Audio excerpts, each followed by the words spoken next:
This week on the podcast, we share all the gaming characters and IP we think are well overdue a comeback.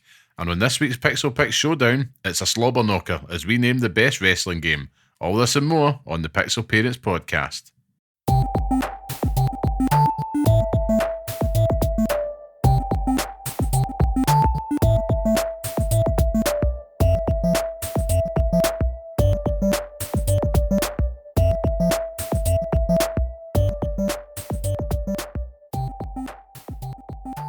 Hello and welcome to the next episode of the Pixel Parents podcast, the show that discusses all things gaming from the perspective of parents. I am your host Liam Kelvin, and today I'm joined by the bearded one, Scott the Tastemaker Curry. I am tongue-tied, Scott. How are you? I am toyed by myself as well. I'm very well. You know, still living that dream. That's it. It's all we can do. Just every day passes.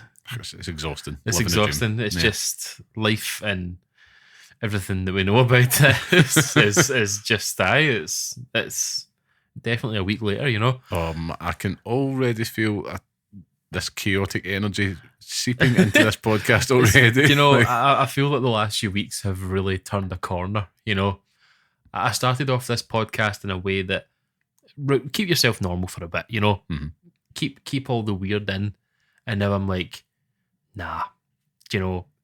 Just let it go. That's it. You've went from the Trevor McDonald of the games podcast world to the Steve-O of the podcast world in a few weeks. Mind Trevor McDonald. Exactly. How could you forget? Bring him back. Legend. It's very much same as you. Living a dream. Can't complain. You know.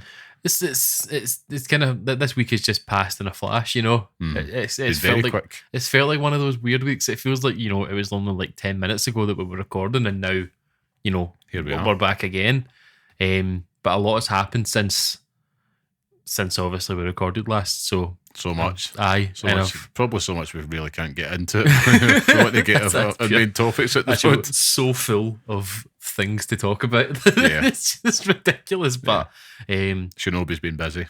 Yes. Always. That man is just a phenomenon. You know. I know. Wouldn't surprise me if it's just lots of people at this point. It's like the Batman theory. Like, you wear the mask, you're Batman. It's just like he just passes on the profile photo. Like, it's just that guy. That could be how you do it though. Like, what's that actor's name? Christ. Guy from Jurassic Park. All I'm going to say is Dennis Nedry. That's not his name. It's right. Who he played in Jurassic Park. But that's how we'll know him. You just have that actor, but every single Shinobi, like every single other Shinobi, is just different films that he's been in. It's just different places that he shows up in. Wayne Knight. There we go. It's zapped. The Dark Knight, you know. There we go. He's not wearing hockey pads. That's actually something. Sorry to completely sidetrack this, but my dog is obsessed with like play fighting me at the moment. Like, right. So much so that she'll literally like bounce on my head, right? But getting bullied. Part of the way that you kind of get her to go absolutely mental is just like go right into her face and just be like, "Where's the trigger?" And just being like, she's just like, and she just goes absolutely ape shit for it. Love it. Just start shouting, "Where are they?" and all that. It's great. So that's fun. But I'm keen to get into some gaming chat because I have developments. Okay. Mate, I've actually got a few developments. I have a gaming development, and then I've got a wee tale to tell. Well, I have some updates that may shock and horrify you. But, I love shocking horror. We will get to that in a minute. I think we should get some housekeeping out the road first before we do. So, for those listening, this is the Pixel Parents podcast, the weekly podcast by parents who game for those who do the same, where each week we discuss all things gaming whilst raising little ones. If you want to be part of the podcast, then come say hello and share your thoughts with us at Pixel_parents. I am happy. He's getting into the Halloween spirit. I know. Pixel_parents. At Pixel_parents on Twitter, or write to us at pixelparentspodcast@gmail.com.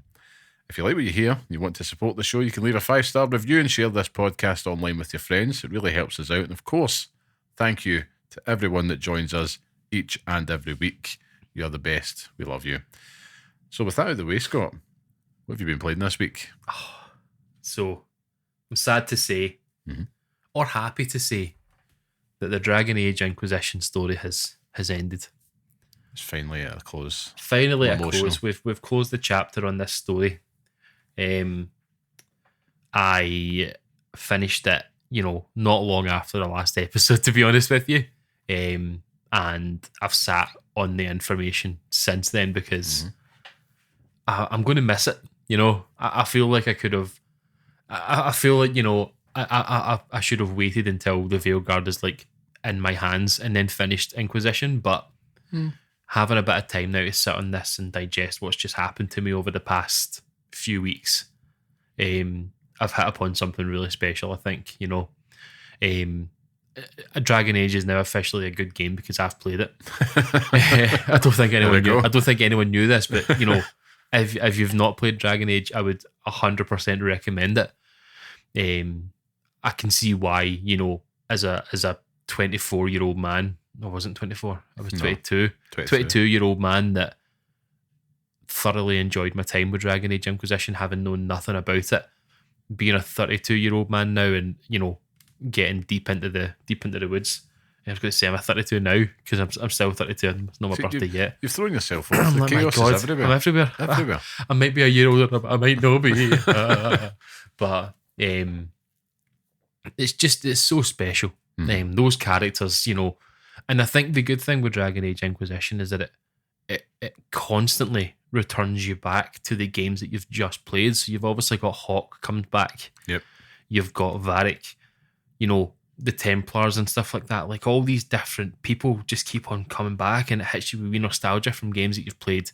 Like I can't imagine how that must have felt back in 2014 when it was you see Hawk coming back and you're like, no. There they are. Even just seeing Varric, Varric in gorgeous HD. It's like, you're a happy hunky man. He really is. But I'm pleased that it's over because it's now opened up the book for Silent Hill 2. And Metaphor ReFantasio still in the cellophane, man. Like it's just it'll be sat in there for a while. I think that I desperately want to play that game when it's like the be all and end all. Like I want to just put all my time into that game. But pure devotion. Aye, but with Silent Hill 2, I'll continue plodding along with that at the moment and get that done and out the way. And I still want to play Stellar Blade. This is the annoying thing. I still want to play this blooming game. I think that might end up being your Christmas break game. Yeah. There's something about it because I think that it's one of those games where it's being, I don't think it's officially been confirmed, but if it has, the PS5 Pro is obviously going to do a bit for that. Yeah. Our arse will jiggle a bit more when you play it. So you get to see it in glorious HD 4K on the pisser VR. It's one of those games where I'm desperate to play it because I just know that it's my jam. Like I know it's going to be the jam. So I'm into that. But it's kind of like that feeling that I had when I finished Final Fantasy VII Rebirth, where there's a hole in me now that it desperately needs to. It desperately needs. It needs filling. And Dragon Age filled that void for a bit, but now I'm left with this big Herald of Andraste shaped hole in my heart. Yep. And I'm ganting for the Veilguard now. It's almost as if you wait a couple of weeks and all your dreams will be fulfilled. All my dreams will be fulfilled. I mean, I just say the best time to do it was now. Yeah. You've timed it really well. Incredibly well. But it leads me on to my tale. I have a wee tale to tell you, and then you can move on. Spin that yarn. So this week, I was talking about it last week, but we were talking about how I was clearing out the games room and getting things shot. I shot of things, but getting things shot, like taking it out back and putting it down. Christ, like this, you're done. That poor chair. But I've also located my old PlayStation 2 collection, and that's just sitting gathering dust. So it goes to a better place. So I thought, do you know what I'm going to do? I'm going to look at all the games that I've got on the sort of CEX website, see how much they'll sell for, and fire them on eBay.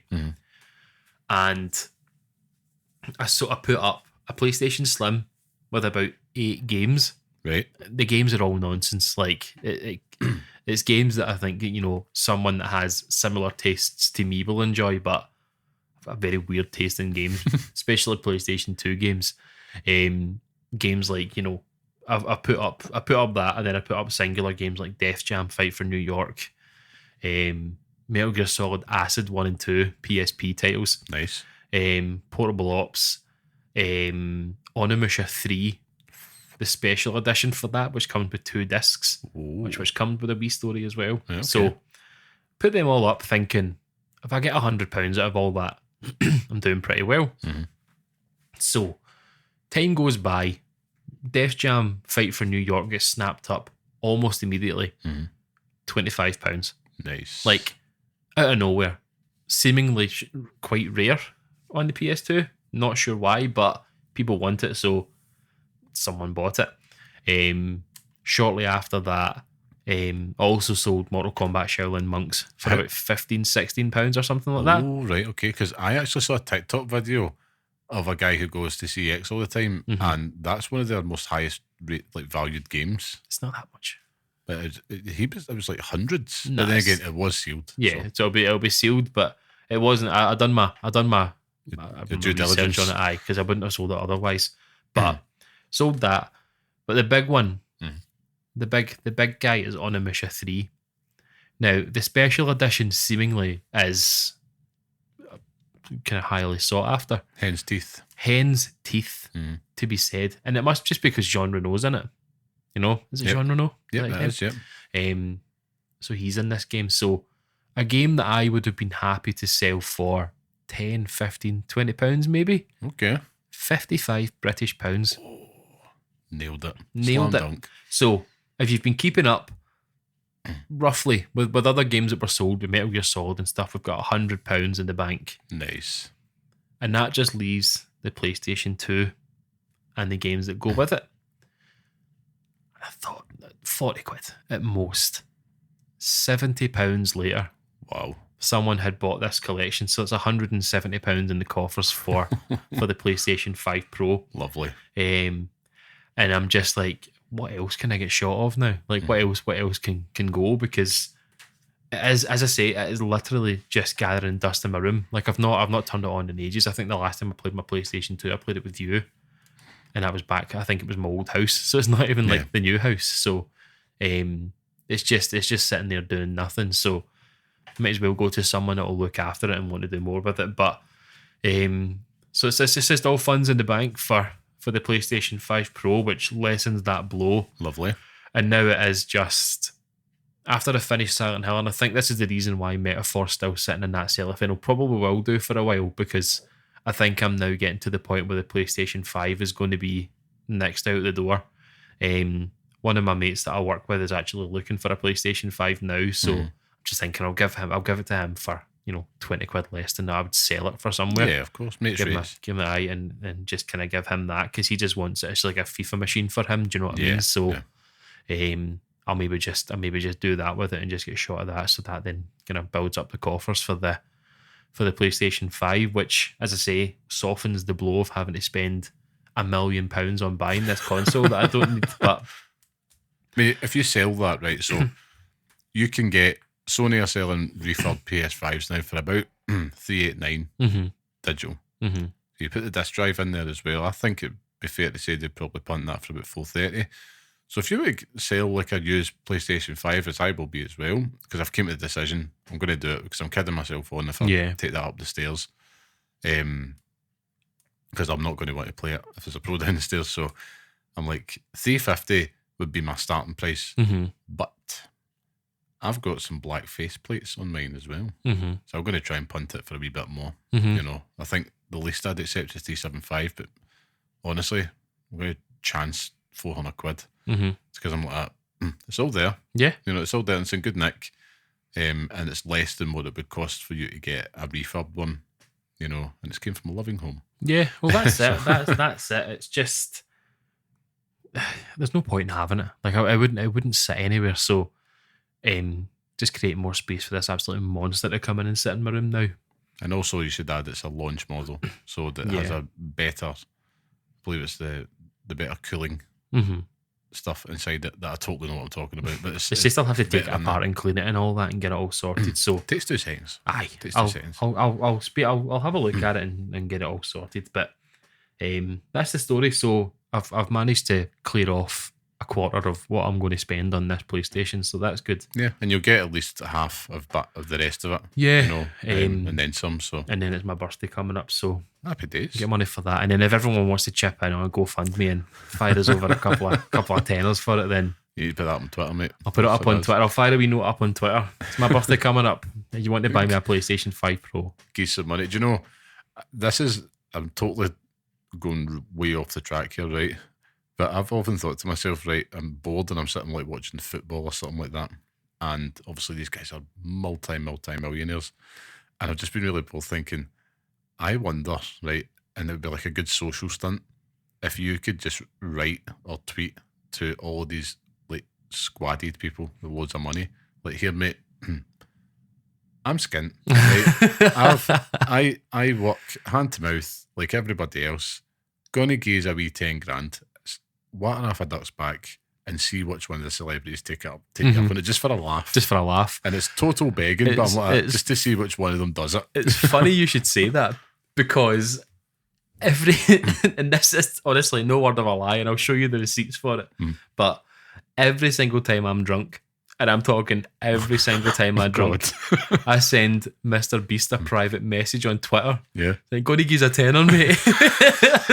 Just like, oh, it makes me laugh thinking that like this fucking weird guy in America is looking at this message like, what's a tenner, man? Like, but he gives people money for touching cars all day. Do you know what I mean? So yeah, true. I mean, we've reached that point in society, and hey, they've got more money than what they need to do with it. So I reckon if someone's feeling brave, try that and let me know the results, because I think it'd be hilarious. I'm going to put out a message on Twitter just asking for money for my birthday.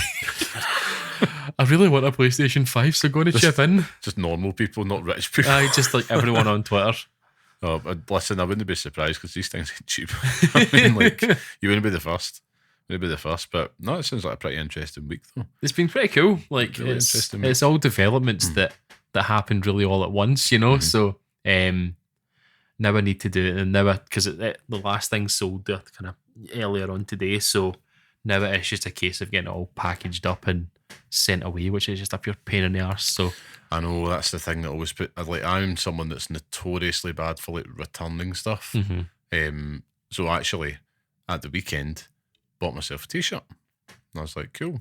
And I had been stuck in a very large size for a long time. So I was in the 2XL because I like it comfy, I like it baggy. Put this thing on, it's like a tent, it's like a cape. My wife was immediately like that, he's not wearing that. I was like, right, okay. And I put it all back in the bag and all that. And I thought, I'm going to do it. I took it down to the shop. And it was a lovely experience. They could not have been more courteous. And took it, managed to get the XL up the road. The XL's still baggy. And I'm like, this is great. And I was like, cool. I feel like an adult now. I can return things. But I know what you mean, like with packaging. I had, last year, my mum had moved house.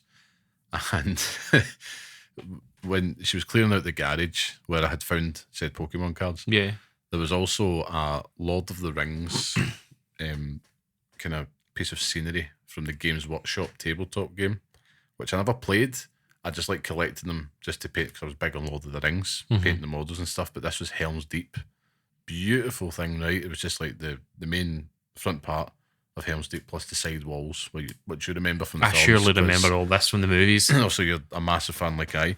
And I was like, that's not really doing anything. Like, I can't have that cutting about the house. It's too good to give to the kids as a toy. So my brother-in-law, who's a lot more into Games Workshop, actually used to work at Games Workshop. That's not giving away too much information. But everyone knows him anyway. Everyone knows him. They should know him. He's great. But he was like, that's actually probably worth going on to a group online. Did the same thing with the Pokemon cards like a year ago, and went on, sold it to some guy in the Netherlands, and packaging that, it looked like a bomb. Like, it was, I had no box. I had multiple black bin bags, It's the worst, lots man. of duct tape, Aye. and like this really poor label in the front, and DHL had to come pick it up. And I'm like, don't worry, it's not a bomb. It's just a really poorly packaged box. That's the kind of thing that someone that is shipping a bomb would say, though. It's like, "Don't, it's the Unabomber pure." I know. And I swear to God, it's just Helm's Deep. Trust me.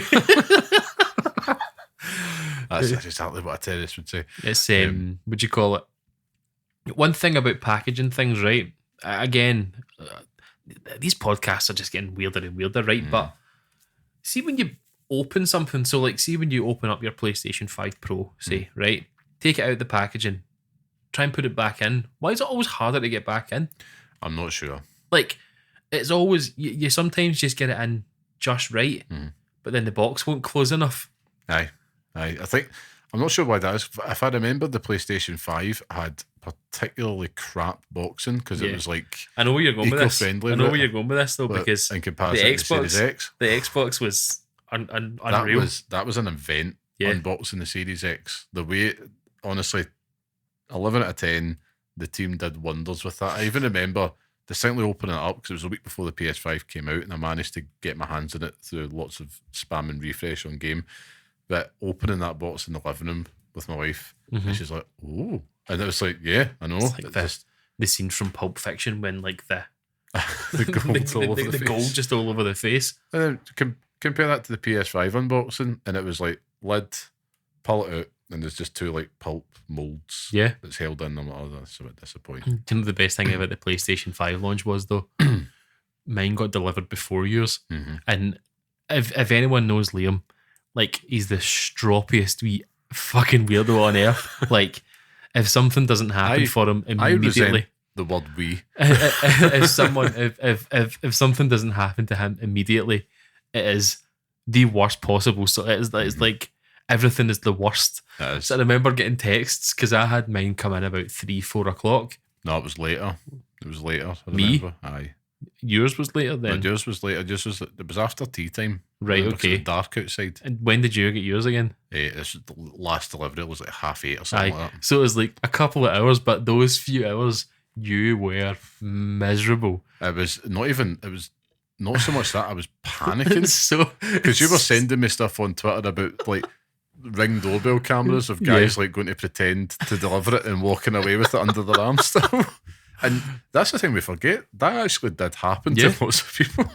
Just crazy to think about it now. It's just you are fucking notorious for stuff like that. Like, oh man, so it's bad. Pure. I didn't want it anyway. It's just pure raging. I'm Xbox all the way. It's so funny, man. I wonder what it's going to be like with the pros though. I can't imagine it'll be.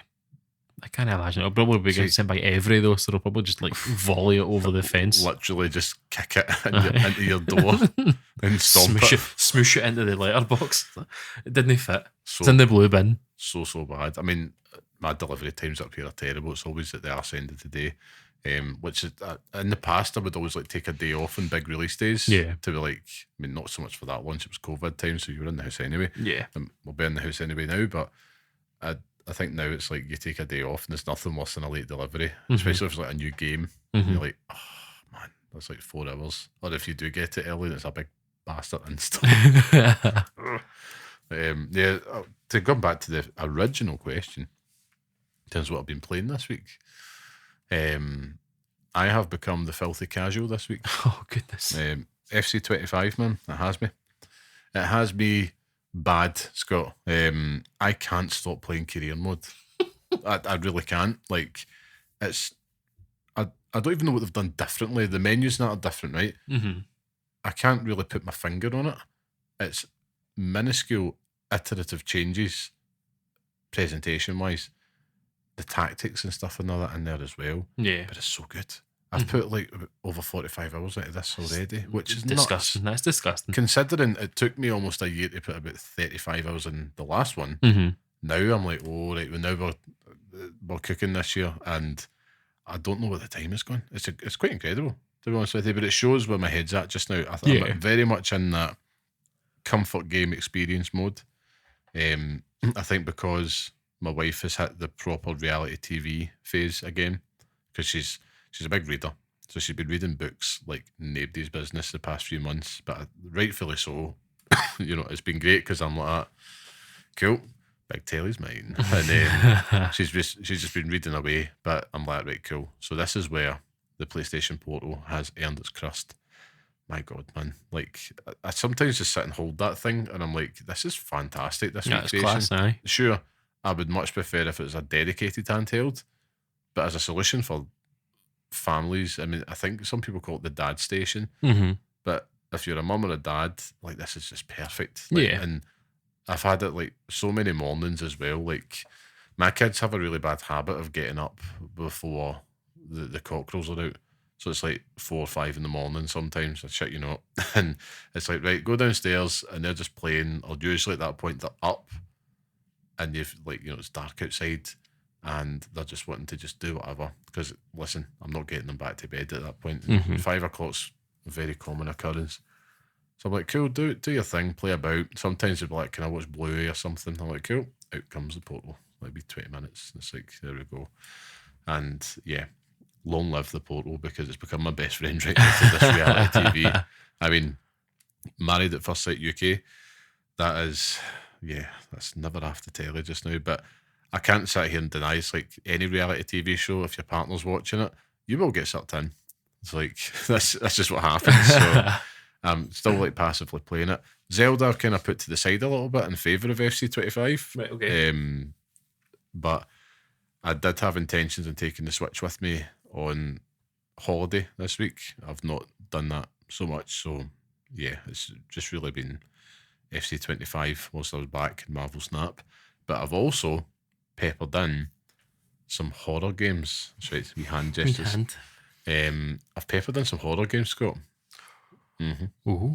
Which I will report back on Oh, next God. week. Because it's prime spooky season and we may have a very spectacular episode planned next week for you. But I will take your recommendations now if there's any ones you want me to check out on PS Plus or Game Pass. So I'm a coward, so have at it. This is your chance, Scott. Me? I thought you were saying the Audience as well. wider audience. I will take one from the audience as well if they've got anything as long as it's PlayStation Plus available or Game Pass, because I ain't buying it. And also, do not say Dead Space or Resident Evil 2. Like, something else. Why? Because they might have already played them. All right, okay. All right.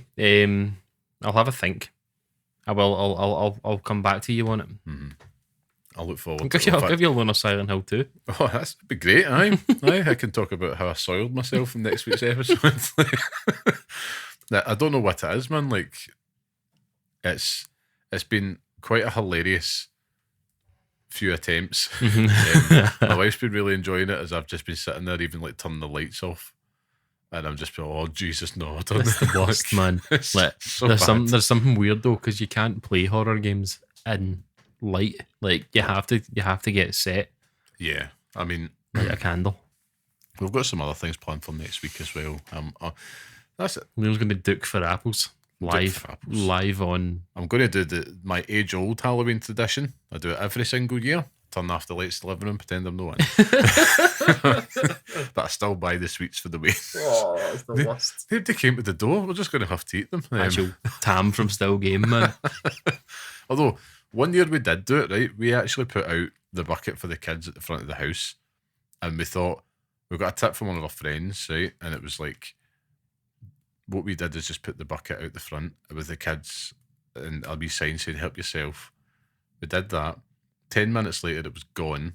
And it was like a little like pumpkin cool bucket. Somebody had not only just took the sweets, they took the bucket and they left this old, like, empty celebration tub in its place. I'm like, what? That was the thing. That was the rubbing the salt in the wound. It's like you took the bucket as well. You absolute tramp. That's kind of what it's like about here, to be honest with you. But yeah, it's very much spooky season is well upon us. I've probably watched Hocus Pocus about 60 times. The kids have got that on about 1 million times. But it's hard to find a Halloween spooky type film for kids. Watch Saw. Well, that's the thing. See, even it's Jigsaw. Even though I'm a coward, I will still enjoy a horror film. Yeah. It's the difference with the game. So I've been watching like Aliens. I've been watching a lot of the Alien films actually, but Man, Aliens is so good. It's honestly, it's a film series that I enjoyed in the day, yeah. back in the day, and then I've never watched since. Stick Aliens on. Aye, it's Stick maybe it on, something man. I'll have to go back and watch. And obviously with the news now of the second Alien Isolation game Yes. being confirmed, Yeah, we're all balls out. that was Absolutely last week, wasn't it? balls out for Alien Isolation. Yeah, I'm so surprised it's taken them this long, yeah, but amazing timing. it's Do it in October. do you know what? It's one of those things where it was always coming. Well, last week we were talking about streamers and stuff. That is a game that has had such long legs, Yeah. because of streaming content. The amount of even not like social media, the amount of TikTok videos I'll see, Yeah. with Alien Isolation, and it's always hilarious. Like, Well, that's it. Yeah, it's just made for reacting to, innit? Like it's hilarious. So yeah, no, 100%. I'm buzzing for that. There was something else I was thinking of as well.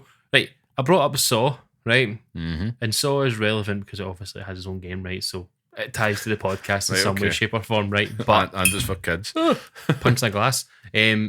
But tell me, you're familiar with the very first Saw movie, Yes. right? Do you not wish you could go back and watch that movie and not remember anything that happens in it? Yes, because it's a really Because that turn, clever thriller. it's like when it all kicks off, it's like it's fucking phenomenal. I distinctly remember watching it for the first time because it was in. I must have been about, when was it? Maybe 5th or 6th year at school, which is towards the end of high school for anybody listening down south. But yeah, my friend it had to come out on DVD at the time, and my friend had bought it. But you remember like the advertising about it? It was almost as if it was a video nasty. Yeah. And it was like, oh man, we need to watch this. And we all went up to his house. He got the DVD and he had his room up in the attic, I remember. So it was like, what was it? One of his sister's boyfriend had called it a wank den. I was like, never left me. I've never laughed so hard. But I remember watching Saw and just being like, wow. But I remember being so apprehensive going into it, thinking, if this is like mega gory, I'm fear. I like this. That's my hard line. It's like the gore part that turns me off. So I'm just like, but no, it was great. It was great. Aye, Great there was a period in time where like those were the biggest things ever. Like you spoke about like new metal last week and like becoming the biggest thing, but there was a period in time where like these horror movies, like mad gory horror movies, were just everywhere. The Gorno phase. Like I remember Hostel. Hostel, yep. The film Hostel, chief like among it. even just thinking about that movie, there's something weird about it. Like the atmosphere in it. But the only thing I remember about there's two things I remember about Hostel. I do this quite a lot. I say the one thing and then there's always two.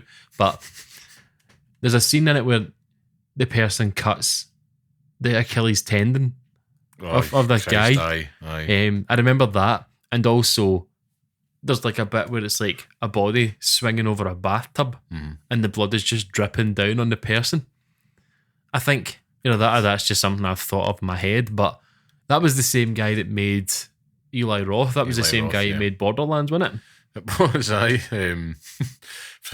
And he was the creative genius. He was in Inglourious Bastards as well. Yes, he was. The Bear the Jew. Bear Jew. Yeah. That was actually quite fun, although Inglourious Bastards, it was good for the Christopher Waltz scenes and Michael Fassbender, but outside of that, it was highly overrated. Michael Fassbender? Yeah. Is he in? What was he in it? He played one of the officers. He played one of the crew. Oh, so he did. Aye, I'm thinking Disguised as the officer. I'm thinking of something else. Yeah. But it's because I've seen you getting plenty of fights about this film as yeah, well. because Quentin Tarantino's pish. Oh god. And I'll stand behind this as well. Quentin Tarantino is fucking mince. Oh right. This is this week's internet mob coming for you It's now. just like You're inviting them. I'm sick and tired of pretending that he isn't. Like, I'm sick and tired of it. Oh man, right. So I'm going to let you fight that one on your own. Yeah, I'll take all comers. But Jesus Lord. It was just I saw obviously with spooky season upon us and stuff. I saw a wee scene from Saw, and I was just like, there's games that make me think about that. It's just like, imagine you could go back and replay that without remembering anything. You flick a switch in your head, and it's like, let me play this game for the first time. I mean, obviously the one that we talk about all the time. Like, imagine playing Metal Gear Solid again for the first time. But there's other ones, even most recently, like ones that I'll go back to regular, like the Batman Arkham games, and it's put me in mind of it because you mentioned so like how they did the Riddler, in those games, especially they took that Saw influence, was fantastic. Yeah. Like, but playing that for the first time, man, oh, so special, so special. It's still, and you know, it's with Saw and stuff as well. We're seeing with the the Until Dawn remake, absolutely balling as well. So We said this donkeys ago on the podcast. I think I might have said it. I do not see the difference. I don't see the point in that. apparently it looks worse. Like, if anything, it looks and performs worse than it ever did. So sometimes, and you know, remaking and updating games, it loses a bit of the charm Yeah. behind it. I mean, we're now getting to the point where, right, the Xbox 360 PSD generation, right, everything was brown. You remake that now and add some colour to it, it's not the same. nah, It's not the same. no. There's something about it, like you said, there's a feeling, there's an atmosphere to it, it's an aesthetic thing. I can't really put my finger on it. That's the thing with Silent Hill 2, the remake. I failed to mention it last week, but because I made a wee note to actually remind myself to do it. But there's a choice in it when you first start playing it that you can play with it like a filter that makes it look like the old Silent Hill 2. So right. it's like it's Desaturated. remade, but it's like it looks exactly like it previously would have. So it's pretty cool. Pretty cool, actually. I actually seen a mod online for Silent Hill 2, the remake, where they take all the fog out of it and they make it sunny and light of day. It totally changes the vibe of the game. That's Check so it out. cool, man. And it still looks eerie. but Eerie as hell. it's- That's the thing, man. Silent Hill is one of those weird games. Like, I don't think it's scary.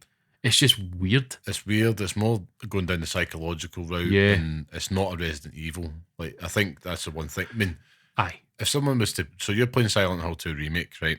We're finally getting back in the games. If you are someone that really enjoyed the Resi remakes, would you recommend this to them? Yes, but you'd have to set a different expectation. Like with the Resident Evil remakes, it's like you're walking into a gunfight, like you know that's what you're doing, and eventually, you know, with Silent Hill 2, you end up that way. But Silent Hill is more, as you say, it's more psychological. Like it's more trying to fuck with you a wee bit. Yeah. Whereas Resident Evil shows its arse straight away, and it's like you know exactly what you're doing from minute one in that. Yeah. Like you get out of the police car in Resident Evil 4, and you're in a gunfight, and then the first 10 minutes, do you know what I mean? Like you're bouncing through it. Whereas Silent Hill, it's got like the wee radio and stuff like that. You hear things coming, and the characters are all weird, and it's just a lot more. It's a lot more atmospheric, I think.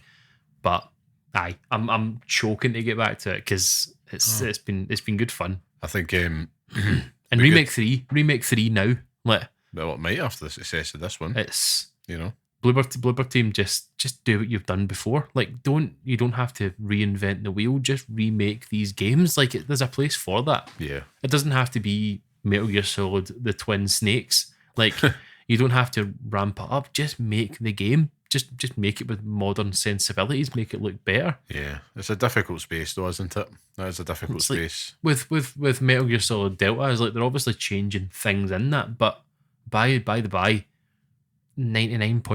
99.9% of that game is going to be accurate to what it was before. Hope so. So I'm into that. So yeah, that's where I stand at the moment. I've gone on 100 different tangents there. Well, I hope that next week for the Spectacular you come with a review score I will. for that in full. But then I think we should move on to our main topic this week. It's a good one. Speaking of remakes and stuff, Yes. but this one is what we're dubbing game characters or licenses overdue a comeback, Scott. So the premise here is simple, right? We want to just pick just a handful, well, as many or as little as you want, of game characters or licenses you think should come back. But I want us to pitch it. How would we bring it back, and mainly why it would work? Why? So, Right. we'll go one at a time, but let me go first. I'm going to give you one and not explain. I'm going to give you two and not explain anything about it because I just want it to be on the record Right, that, go for it. that they have to come back. Bring back NFL and NBA Street. Oh, right, okay. Immediately. Nice, right. There's a place in the world for it. Like football and American football and basketball have never been as big as they have been. Mm-hmm. Do you know what I mean? They're bigger now than they ever were. So there's a place for that, you know. And it's a beloved series, but the the first license that I chose, because, of course it's going to be this, is Def Jam. Oh, right, okay. Right, I like where your head's at. Bring back Def Jam. Oh my goodness. But So obviously... How would you bring it back? So I bring it back in a battle royale theme. Right. So it's a 30-player battle royale where you get to play as your favourite pop star. So it's not limited to Def Jam anymore. Right. It could be people in music. Elton John's in it. Oh, right, okay. He's the big Didn't bad. see that coming. He's the big bad. He's the main bad guy. But you've got your favourite musicians, and you are tasked with surviving the night. Okay. It's a battle royale theme, but or you just go back to the same way that you did before, but you just create it with different characters. You just make an arena fighter with, modern characters in it. Yeah. Modern pop stars and stuff like that in it. And that's how you get it to modern audiences now. You could be Taylor Swift, curb stomping Ed Sheeran. Come on now. I'm in love with the shape of that. Jesus, he's went there. I'm in love with it. I'm just thinking, if you look at how popular like skins are for some, I'm not sure, like Billie Eilish, she came to Fortnite, didn't she? Probably. So there is a market there for it. Telling you. The fandoms are strong. Def Jam. And we piss them off. Honestly, Def Jam, they got us all. Yeah. They said, get us to 1 million followers on Twitter and we'll share what we've been cooking up. Did nothing. Did bugger all with it. And we let them get away with it. We did actually. I totally forgot about that. This is completely fucked us over. Like, it's just, how could you do this to me? Maybe you should maybe when you're drunk, just start DMing them and asking them for Def Jam. Going to give me a Def Jam game. I don't even think it's just me. Xavier Woods, the wrestler, would you call him, Apollo Creed? He is relentless about it. Like, he's big on it on Twitter as well. It's not Apollo Creed, is it? Apollo. No, something Creed. Oh, fucking hell. Austin Creed. Apollo Creed. It's Rocky. That's because I'm so angry with Def Jam. But honestly, it's a game series that, Fight for New York. I think selling these games and thinking about them all over again just opened up a place in my heart where it was like, why? Like, I know why it stopped, because, the last few Def Jam games were fucking abysmal, but there's a place in the world for that type of game all over again. Like, there has to be. Maximilian Dude played them for the first time recently, and the streams were massive. Like, it was just, they were huge and they were well made. Yeah, especially those early ones. And we're seeing it now with all the Marvel versus Capcom stuff and things coming out as well that his influence had. So hopefully in the future we get to see Def Jam make a blooming return. Well, fingers crossed. Well, I hit you with mine. Go for my first one. Won't be a surprise. Second one will be. For me, it's obvious. It's Dino Crisis. Yes. Right? Now, I will say it. I have to say it. It's going to make me sound ball-headed. I've probably been screaming for this game to come back from my very small corner of the internet way before it's became trendy in recent years. Shinobi. And I think I need this game back. I think Dino Crisis is going to make a comeback. There's too much smoke about it. Capcom have been putting out those surveys and stuff. We know it's going to come back. That's cooking, and it's going to happen. It's in the classics option for PlayStation Plus next month as well. This month, currently available. Is it? Yep. So if you want to check out the OG, go for it. Yep, it's a PlayStation game, so just keep things in check.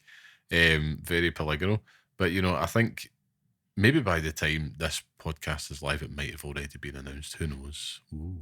It could be a few days. Industry insider. That's it. I know everything. We've actually just found out who Nebel was. I know. Oh God, Remember him? God, I felt really bad because it was like he went off on his own and then it didn't work. Well, he tried to charge for tweets. Yeah. It's like you're aggregating. It's an RSS feed effectively. You can't. That's a bad business model. Like, if People won't pay for something you can He get must for have free. been making money off of Twitter though, or had Elon like set that up yet? No. So like, think about if he came back, like he'd be fucking rolling in it. I still think he might one day. He is. There's a comeback for the. You know what I mean? He is the.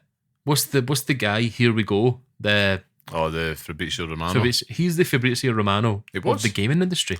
He was, and I think you've got like Shinobi and stuff, and like Nobel and that have came ate the lunch, which is always going to happen because that was always the case beforehand. It was there before.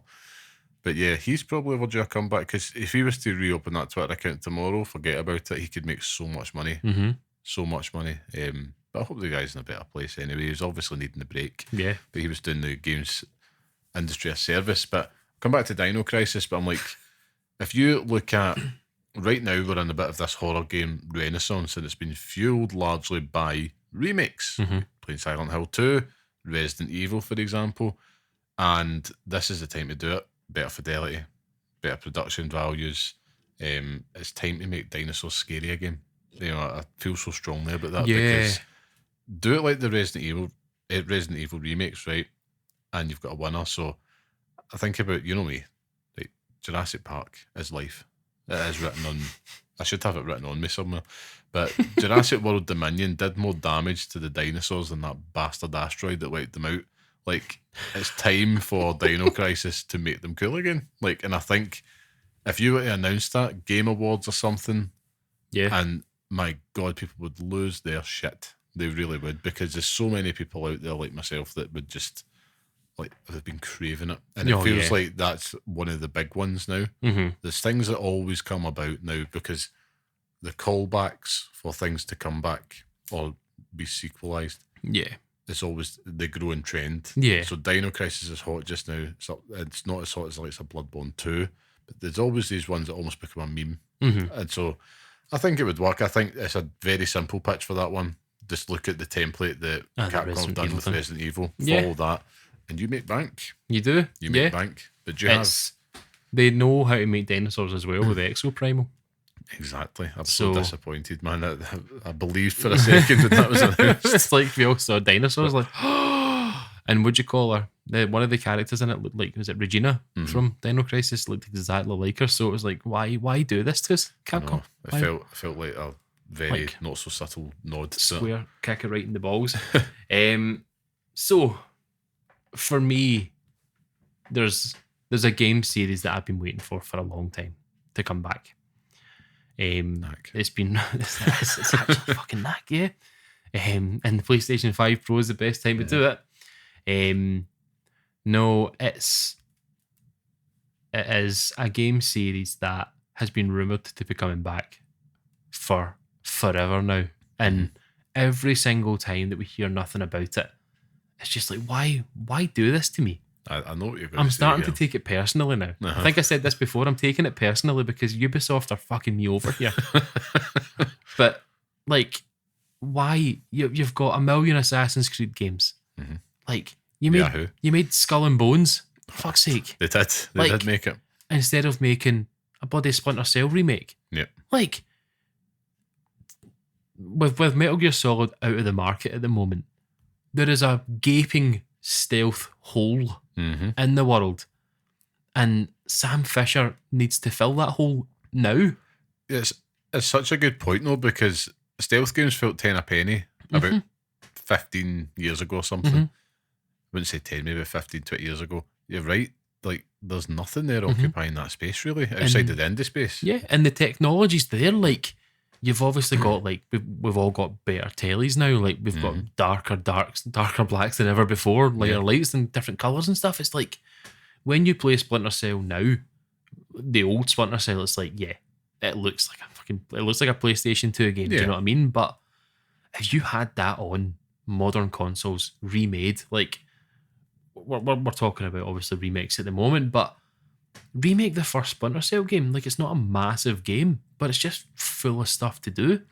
I mean, you don't even do the same thing that Snake Eater's doing. Like, you don't have to talk. You don't have to remake all the voice acting and stuff like that. Just, I mean, I don't even think they could remake it. I really honestly think they could. I mean, the remake is in development, the first one, but we'll not see that for donkeys. I mean, Yeah. look at Sands of Time remake. Mhm. That's now 2026.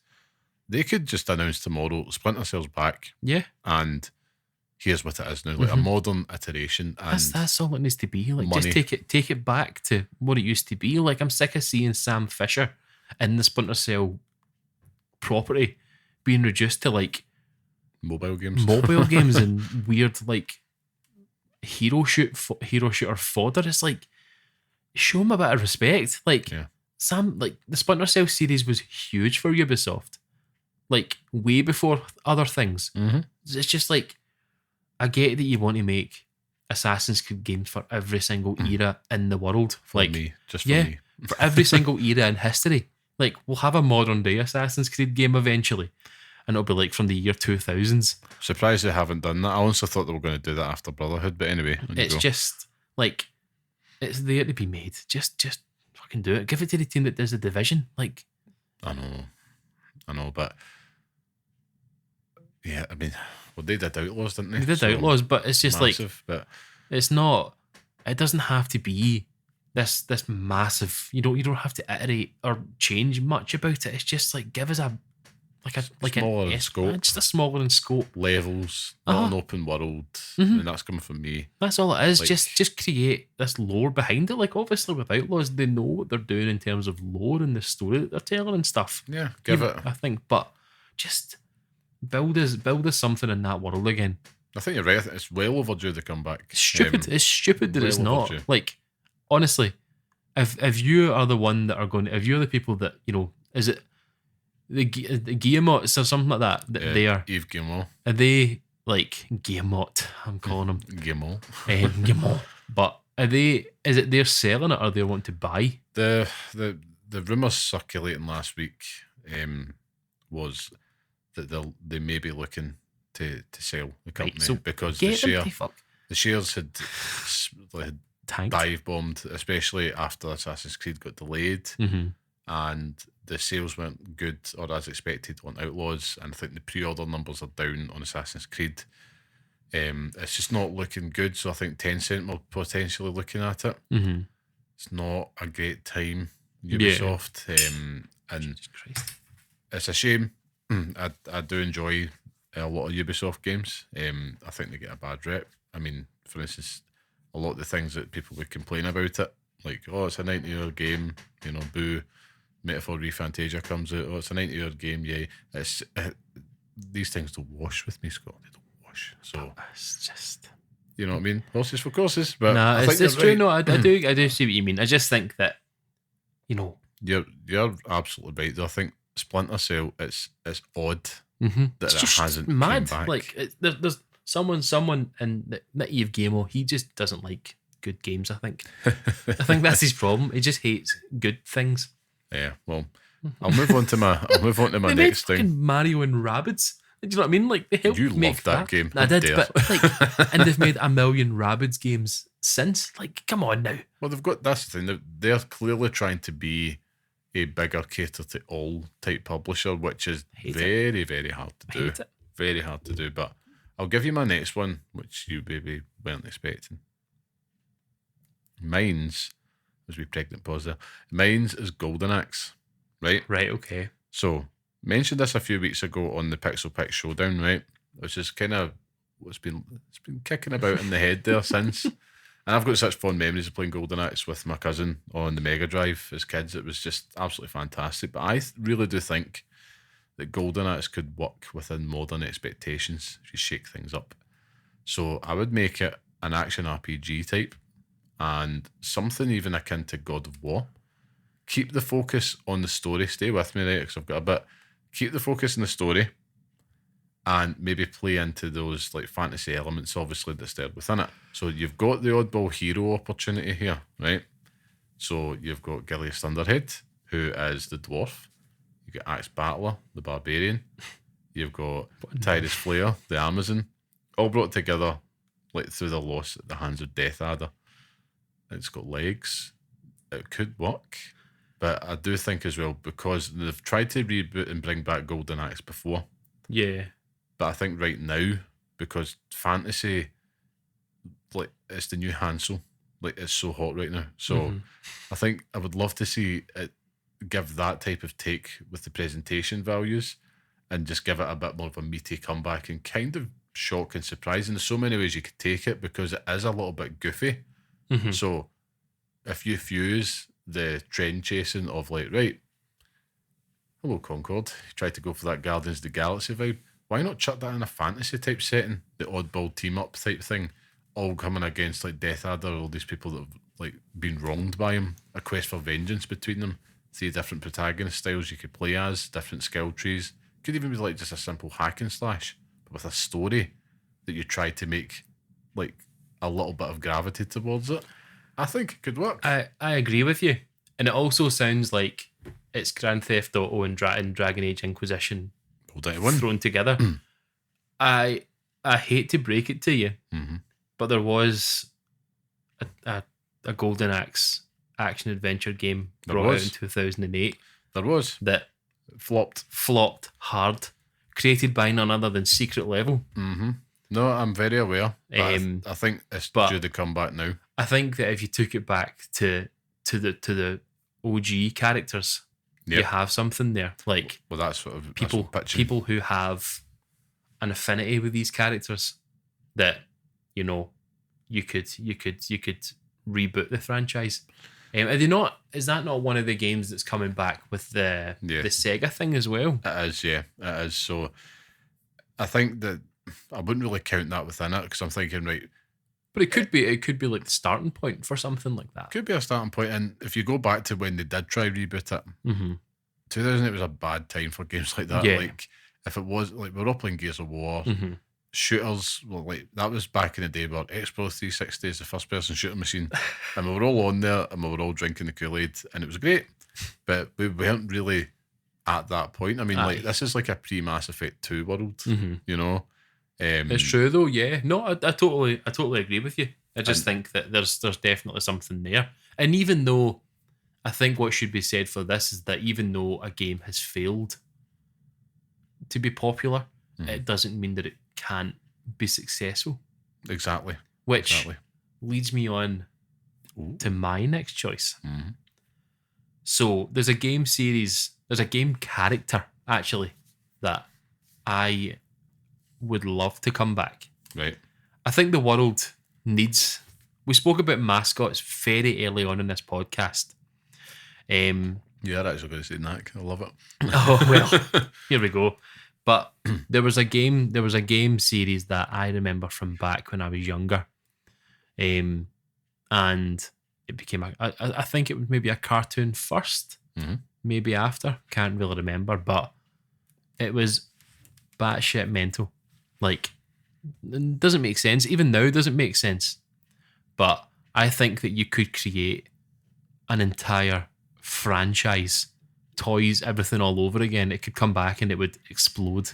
Right. And the character that I'm thinking of is Earthworm Jim. Oh, right. Okay. I thought you were going to say Spyro, but Earthworm Jim. Right. I like it. Spyro was on the list, but I don't have any love for Spyro. Yeah. I never really got into those games, but Earthworm Jim is a game series that, for what it was doing back in the day with, side-scrolling platform and stuff like that, it was fantastic. It was incredible. Yeah. And the music, like one of the levels in it has Night in the Bald Mountain by Mussorgsky or something like that. And it's just like, why is this here?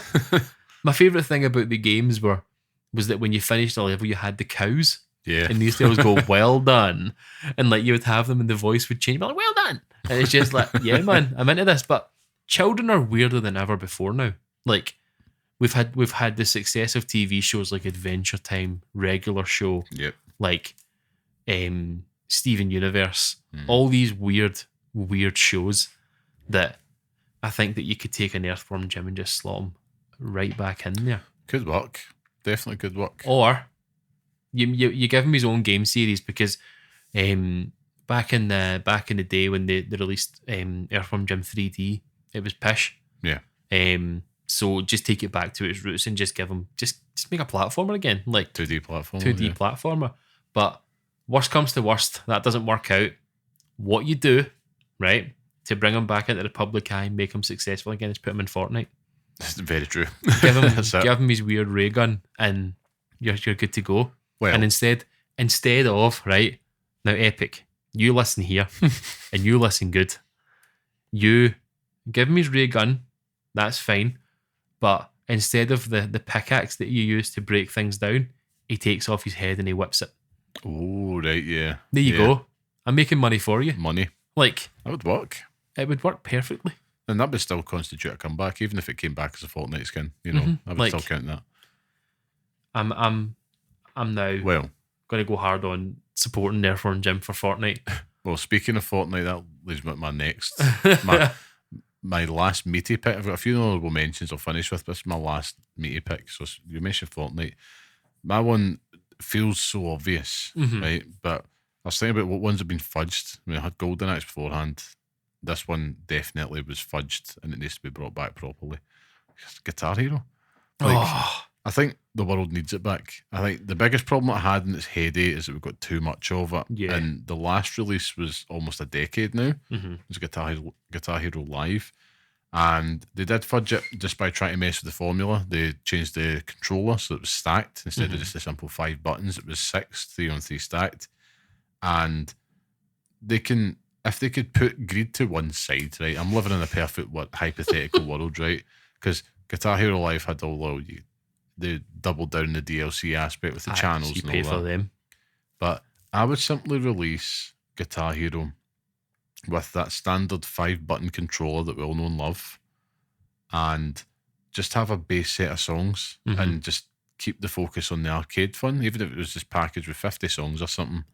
And sure, you can still have DLC packs like they always did in the past, but no live service crap. Yeah. Just make it what it is, and just a straight up classic experience that the whole family can enjoy again. Like, we don't really have much of that at all. No, we don't. In gaming, and I honestly think if they brought that back, kept it simple, the sky's the limit, because I think kids today would still respond well to it. Mhm. I think there was a magic about it, and you put that now. So they announced Guitar Hero, just plain and simple, classic controller, and it had a mix of songs in there. That's the other thing. It does have to still feature like classic rock, Mhm. but pepper in some modern stuff as well. Even though I would find it a bit weird if you were playing, I don't know, like you said, KSI's new song on Guitar Hero, right? I don't think anyone's playing KSI. Exactly. So. But a Taylor Swift song could work on it. She has a guitar, Mhm. you know, it wouldn't be very challenging, but it would work on it. And then I would try and make the playlist catering to a family, Mhm. you know what I mean? So you could have Taylor Swift, you could put on something like the Beatles, Pat Boone for your gran, anything like that, you know, just Baby Shark. Aye, Baby Shark for the kids. Like, you can see the DLC already, though, the Baby Shark DLC pack, and it's Aye, like, right, cool. It's- I think you're right.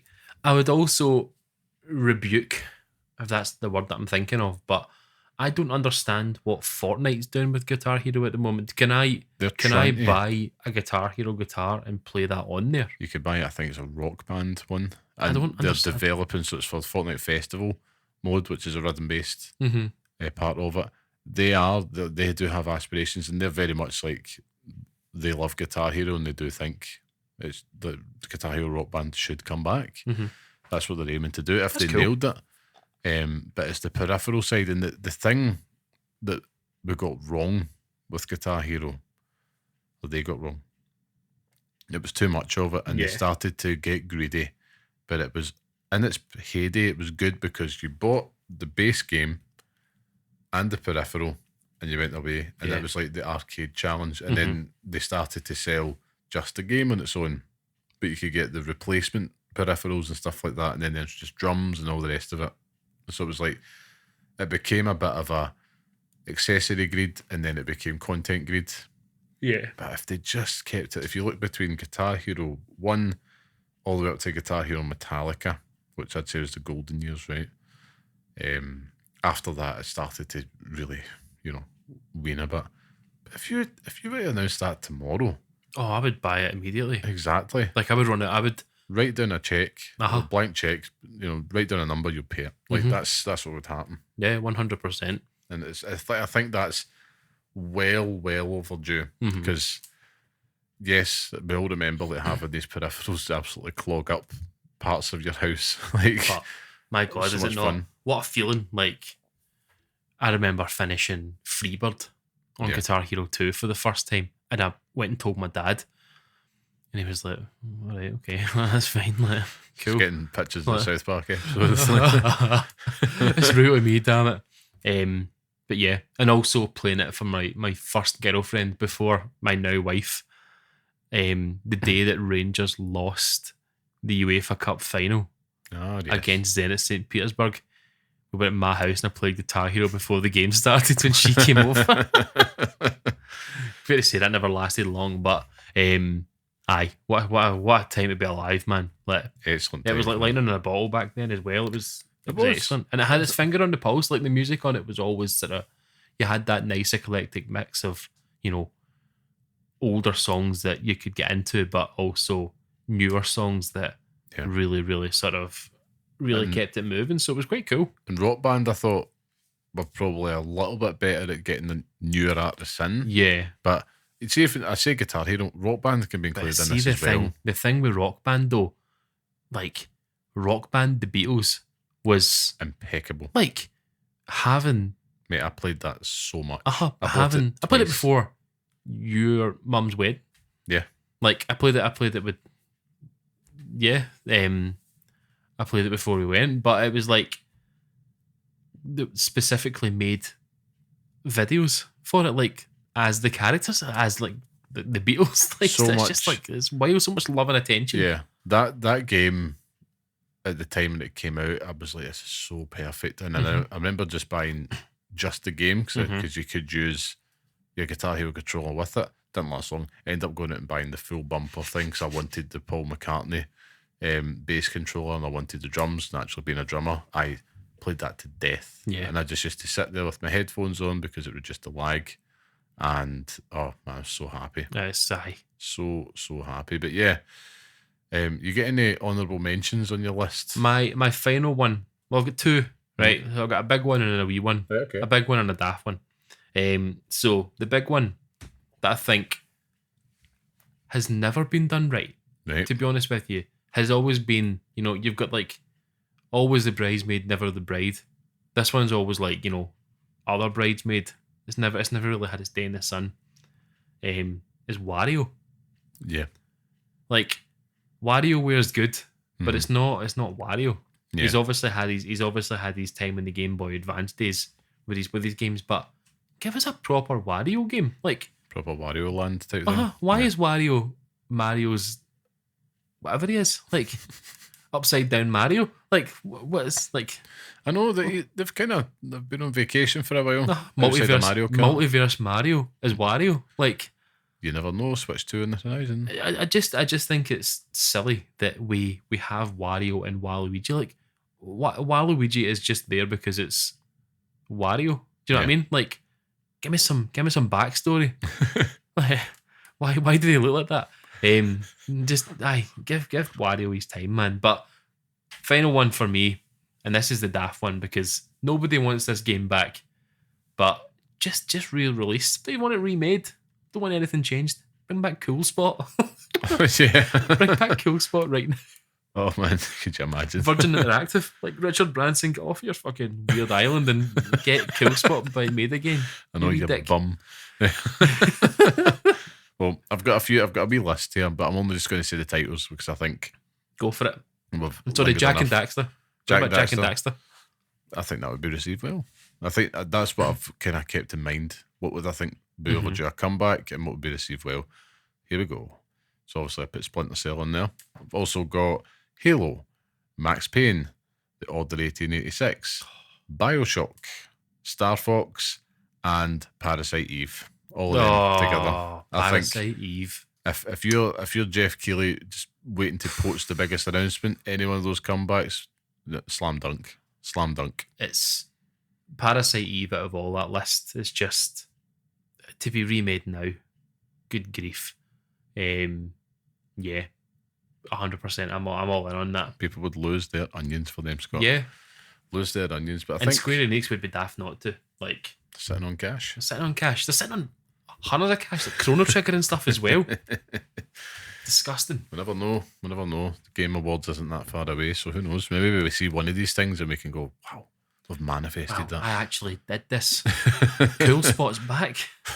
Richard Branson came down from his private jet in space and finally remade Cool Spot by himself. Come on now. Finally did something. I'm going to tweet Richard Branson right now. Remake Cool Spot. I wonder what he's doing Maybe with himself these days.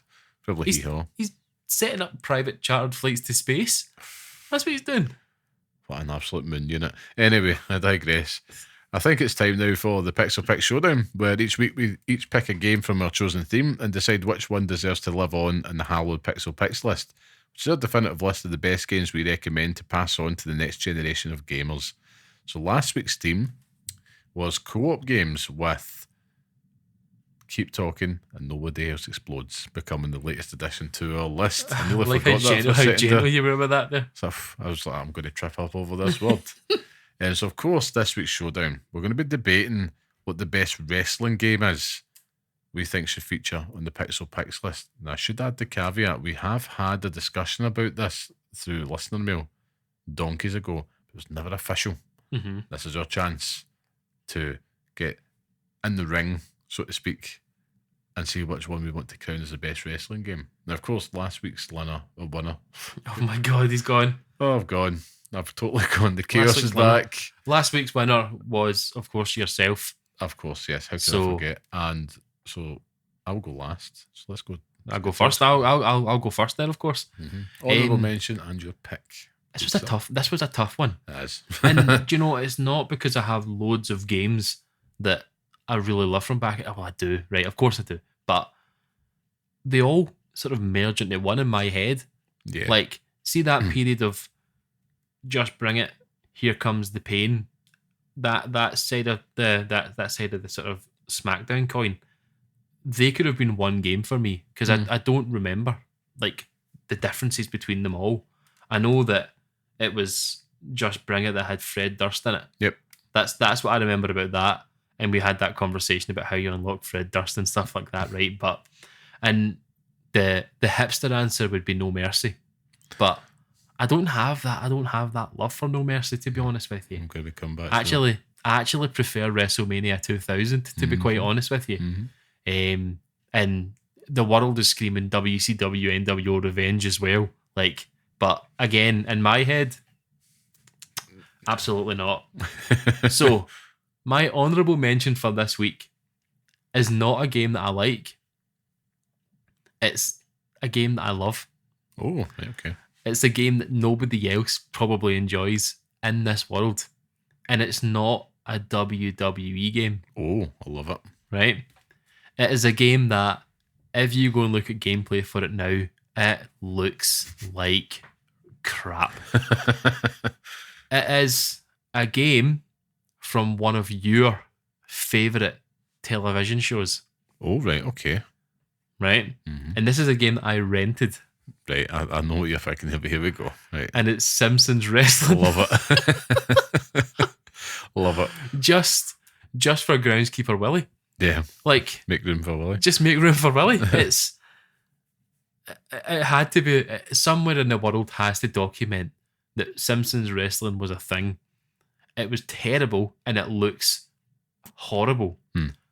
But it was something that was made and deserves some love for that. Yeah. And remake Simpsons Wrestling. Before Hit and Run. Before Hit and Run, remake that. But no, it's not the pick. Where I really felt the wrestling games come into their own, and we now see in this day, we're back in the SmackDown versus Raw days. And, you know, 06, 07, 08 were all similar. Yeah. But the one to really break the mold for me, and really the point where I was like, wow, like, it's not exactly the same, but it is. We're getting there now. Like, the characters look better than ever. Like, you can look at Batista in that game and be like, that's Batista. Yeah. Like, it doesn't look like draws, you know, like every character looks like draws. But the one that I picked was SmackDown vs. Raw 2006. Oh yeah. Could have been 07, could have been 08, but when I think back to 2006, it takes me back to, you know, the opening of the actual game itself, like having characters like John Cena, Batista really step forward and become the main eventers in that game. Like, it was just incredible. Like, even just thinking about the menu in that game, like, they were renders of the characters in game. Like, I can remember Kane's render in that game, like his character in that game. I can see it in the character selection bit. Yeah. And you'll see it yourself. Google it right now. Look at Kane's thing in that game. But this was the first time where they introduced the general manager mode. And we see it now that most of the time when you look at people streaming that game on Twitch, they're doing the general manager modes as well. Yeah. Up, up, down, down has made a you know, not Apollo Creed, has made Back for the Deed. Has made a video series with Tyler Breeze, the guy Tyler Breeze from WWE, that is all about the general manager mode, and that they were doing this in the 2006 SmackDown versus Raw, so much so that it gained so much popularity that it's now in the 2K series. Wow. So it's like we see this still influence it to this day, but it made changes to the gameplay. And this is where we started to see it become more sim-based rather than, you know, arcade, scud buttons and the characters go all over the place. It's more akin to what we know now from the 2K series, which, for better or for worse, is really up to yourself. But I think that it's a better experience overall. And it also had your seasons mode as well in it. Yep, it did. So you had your storylines and stuff as well. You had things with like Rey Mysterio, Kurt Angle. You had all these mad characters in it as well. Chris Benoit's in there as well. So you mean maybe a bit problematic, but I remember this game more than any of the others. I can see the box art in my head. I can see the gameplay. I can feel it in my hands, like what I was doing in that game as well. So for me, it was really the easy choice. But if you'd said 2007 or the year before, I'd have been like, all right. Yeah. But 2006 for me, because the general manager mode was the one that was introduced, and that really sparked something else. Like it was no longer just about the wrestling. Yeah. You became a bit more involved in it. And on the way here, I was listening to a YouTube video about it, just trying to remind myself on newer features. And it was the first time that they ever had Buried Alive matches in the game as well. That's right, actually. Yeah, I remember that. Great pick, actually, because I do forget about the SmackDown versus Raw phase, and I actually forget how much I had played them, because that at that point, Ruthless Aggression, you know, and I'd be dipping in and out of wrestling, you know, not as much because it's like, you know, I was, 15 or so when that game came out. And I remember it so distinctly. Of all the ones you could have picked, you've picked a good one, because that was so good I bought it twice on PS2 and PSP. And it was the one and only wrestling game I remember getting on the PSP, but it was also the first wrestling game that I bought with my own hard-earned money for my first job. Love it. And I always remember thinking at the time, I had started going out with my wife at the time, because obviously high school sweethearts and that. And I remember buying it at the time thinking, she really think I'm a total loser for playing a wrestling game. But I loved it. And yeah, great pick, man. Great pick. That'll be hard to beat. But I think I'll give you mine. My honourable mention is a few before that. And I've just went down the nostalgia route for me, just the ones. And I actually probably should have picked 06, but for me, it was SmackDown Shut Your Mouth. Yes. Because that brought me back into wrestling after a few years away. So at the time, it was one of the best looking games on the PS2, which all the SmackDown games kind of carried that torch every year. Yeah, 100%. We kind of take that for granted, but it was also one of the best to play. You know, it just iterated upon. I think that was probably one of the best arcadey ones that they had. Was that the one with Rock and Hogan in front of you? Yeah, it was. Aye. And I remember picking, like, the arcade gameplay, and that was just a joy, right? Yeah. I bought that in a whim, just one Christmas break, with that Christmas money. I got it for like 20 quid for my PlayStation 2. and it was never off my PlayStation. Yeah. And it was one of those ones I was never like, I can't wait to go get Shut Your Mouth. It was just like I was in like Game Station or something. It's like, oh, I'll just get that. Just buy it. Like, oh, there's The Rock and Hulk Hogan again. Oh, I'll just get that. And it's one I would happily play today because it still stands up when you look at it. So that's my honourable mention. For me, my pick, I'm with you, right? My pick is WWF SmackDown 2 Know Your Role. Right, same as I said weeks ago, but that will always be my favourite wrestling game. Whether or not it's the best, a different thing, but I have to pick my favourite. I am not the No Mercy simp, right? I'm not here to give that simple answer, same as you. As a kid, right, what I remember, peak of the Attitude Era, nobody was playing No Mercy. Yeah. I don't remember. I think this discourse has come to us from an American perspective, if I'm honest. And again, I've got this in my notes. More people were playing WrestleMania 2000. Oh, yeah. And more people were playing WCW Mayhem than No Mercy. Nobody was playing that, at least in my circle. You know?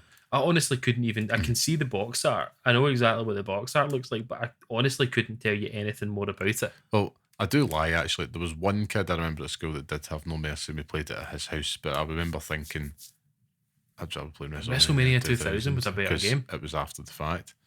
But yeah, for me, the game I remember for wrestling game, it was SmackDown 2. That was the game. Was that the one we played at? Yes. Yeah. At NQ64, it was indeed. So see when you were at your mate's house at the time, don't forget this is what 1999, 2000 would have been, or 2000. So I would have been like what, primary 6, primary 7 or something. Attitude Era was red hot. Yes. Like you are smack bang in the middle of this. It could not have, it was the mainstream thing. So when you were at your friend's house, or your friends at your house, this was the game that you played. And I remember it only arrived a few months after the first SmackDown game, which was excellent. But this one, I mean, it was just a moment in time when the wrestling was so good. But it added in so much more. And it was one of those first games I remember just getting that feeling of expansion. Because I was like, SmackDown just felt like, oh my God. Then SmackDown 2, they've added Hell in a Cell. They've added Undertaker. Looks different in this one. They've added just like so much more to the roster in particular. 100%. The first SmackDown was lacking a lot of guys. And SmackDown 2 just expanded upon it, and it was endless fun. So good. And it delivered that WWF fantasy that you wanted at the time. And it's obviously got like, I think it does it in text. Yeah. But it's like promos and stuff like that as well. Yeah, that kind of like season. The only thing is with that kind of season career mode is that it moved at a glacial pace. It was slower than a week in a jail. That was the only thing. But that would be my pick. However, I'm happily going to say that SmackDown vs. Raw 2006 is a better wrestling game. You know what I mean? It might not be my favourite, but it's a better wrestling game because the thing is, SmackDown 2, it's fast, frenetic, it's arcadey, but it's when you put it up to SmackDown versus Raw 2006, of all the ones to pick, yes, it was the start of the sim, but it still felt arcadey. Yeah, I could still pick that up and play it today. But there is 2K24, so on PlayStation Plus. Yeah, I'd need to sit for an evening and learn how to play it. Aye, you wouldn't do that with 06. You know what I mean? It's and I think you would be surprised at how good it still looks. It does look really good. Yeah, it has no right, but I was just looking at it today and looking at the sort of different characters and stuff. It's just like, it's wild how good it looked. Like, you can look at that game and you see generic wrestler from that time, like Rene Dupree. Yeah, right? Like you look at him and it's not who the fuck is that? Like it's just like, that's Rene Dupree. Do you know what I mean? Like, you know exactly who it is. So I think that one of the issues from that time was that we all do fall back into the sort of the problems that it's from the ruthless aggression era, and like we all don't love that. I mean, we're all liking it now because nostalgia is a wonderful thing, and John Cena he was the bastion of that time where everyone hated him. Oh, I couldn't stand him back like in the day. That was Team ECW Batista. One Night Stand and stuff like that. Like everyone despised the man, but rose tinted glasses now because he's the darling of the WWE now. Like he's obviously going to do his year-long farewell tour, but it's just it's a total trip down memory lane. Like it's a game right now that I'd be quite willing to go and play at home just to go and relive it. Like, I think I'm going to go check out some videos about it tonight, to be honest with you, because it's got me interested in a wee nostalgia trip. There's a series online. I for the life of me can't remember who makes it, but he does like the seasons mode, so you can watch the cutscenes and stuff, and they're all voice acted as well. Like all the characters have their own voices and things as well, so it's like you're watching an episode of Raw, but it's actually better because it's weirder. Do you know what I mean? So, but it's worth doing. Like these games back then, they were very similar. Like that's the thing with Just Bring It, Shut Your Mouth, and all that. Like as I say, I couldn't tell them apart.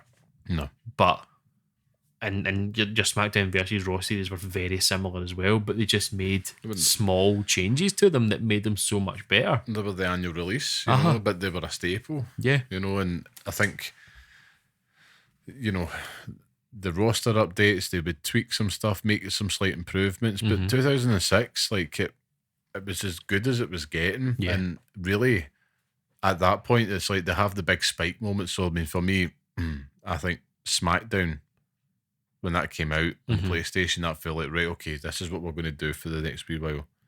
And then they kept doing that all the way through. I think was it Shut Your Mouth might have been the last one. Then WWE SmackDown versus Raw, the big Vince face. And it was 2006, and it's like, I know. But then you get 2006, it's like, right, this is what we're going to do now. And that kind of set the tone all the way through up to the WWE, like it was at WWE 12 that they started it. And they were, WWE 13 was pretty good because I had the Attitude Era throwback mode in it. But then we moved into the more Sim 2K series after that. So it's like there's ones that are like definitely, yes, they iterate every year, but they set the tone. Yeah. And that's the way it moves forward.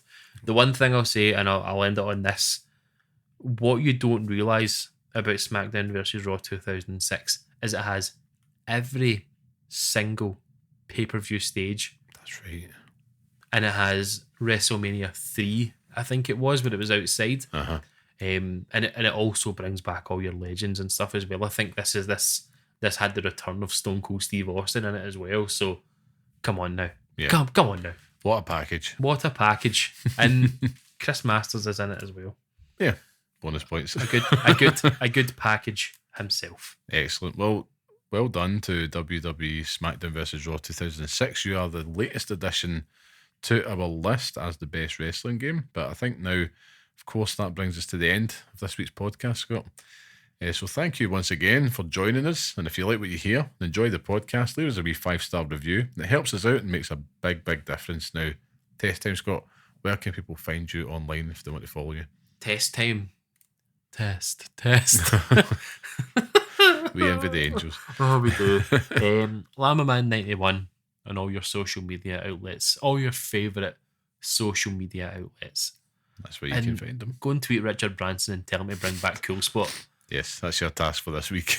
This big fuck. Oh man, I'll be clamped if you make it happen. If you want to follow me online, you can get me at Carmelite everywhere and anywhere probably.